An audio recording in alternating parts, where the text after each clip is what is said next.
At the World Baseball Classic, the United States took on Cuba.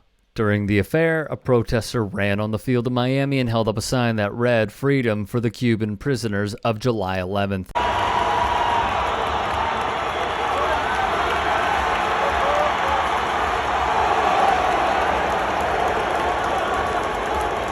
Another protester would run on the field and get body slammed by security. At the gates of the stadium, fans were stopped for wearing shirts, though conflicting reports surfaced of whether they were allowed entry. These shirts go in direct contrast to Castro's homeland or death mantra. Outside the park, fans protested with signs through barricades that were installed to limit how far they could go.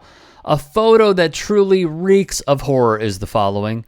A protest calling for the release of political prisoners with their faces visible for all to see. So there's a clear cultural disconnect between how some people care about this and how the Latin players playing for their country and patriotism feel about it. But yesterday, the Cuban team comes to Miami. And speaking of this cultural disconnect, Major League Baseball seems to be surprised and angry about something that I simply don't understand how you can be surprised about unless you're totally culturally disconnected.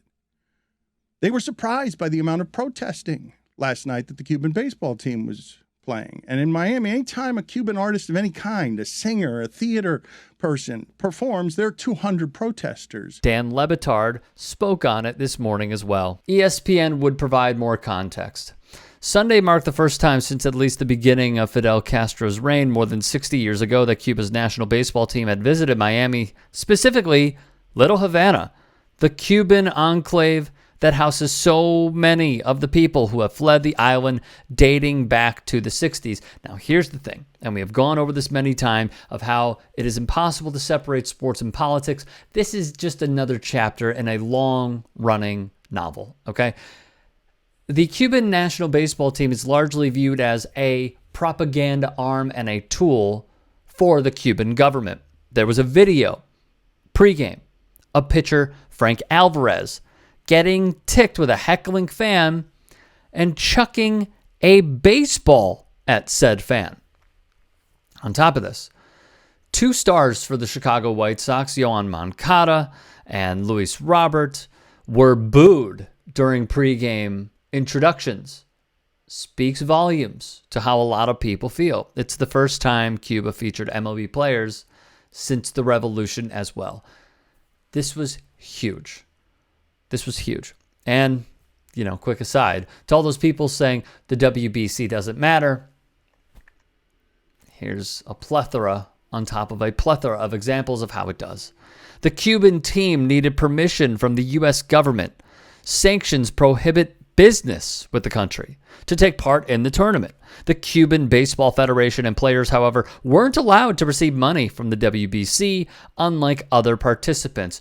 Many other Cuban players were either not invited by the Cuban Baseball Federation or not interested.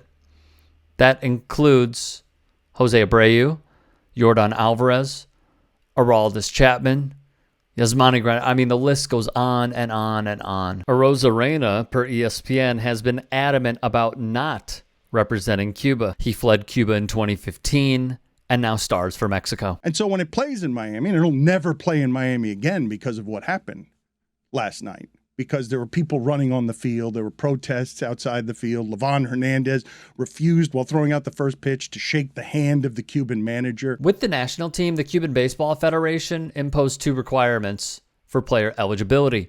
Players could not criticize the government publicly or defected during international competition to play in the U.S. That left the team without several MLB veterans and stars. Some declined an invitation, others never received one. Joe Davis, a broadcaster for Fox Sports who was on the call for Cuba versus United States, would say there are more than 1.2 million people of Cuban heritage that live in the greater Miami area, and the Cuban national team is playing in Miami for the first time, representing a country that loves baseball so much, but also representing a still oppressive Cuban government.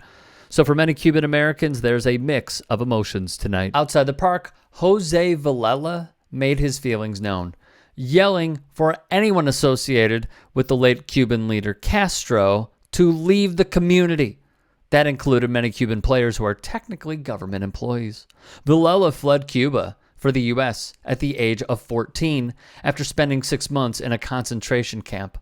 Like many of his compatriots, he settled in Miami's Cuban neighborhood, Little Havana, where the U.S.-Cuba game took place, which led to displays throughout the stadium, including behind home plate. The video we showed to open up this piece of the fan with the sign that read, "Freedom for the Cuban Protestors," the stills seen outside the park, refers to the day thousands of Cubans took to the streets in the island in 2021 to protest shortages of goods, power blackouts, and economic hardship. Hundreds of people who participated are in prison.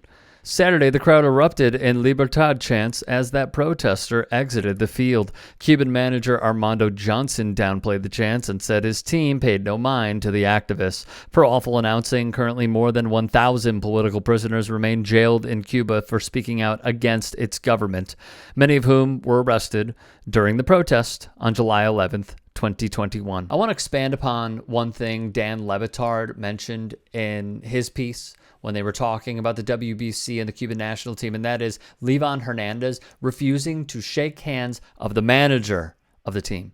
He would tell ESPN, "I don't think I can extend my hand, even say hi, because I don't think it'd be appropriate for everybody who's suffering or those who were imprisoned for things they shouldn't be. Armando Johnson was my coach since I was a kid, but there are things in front of us that we are not in agreement on. And I'm here 150% with Patria y Vida."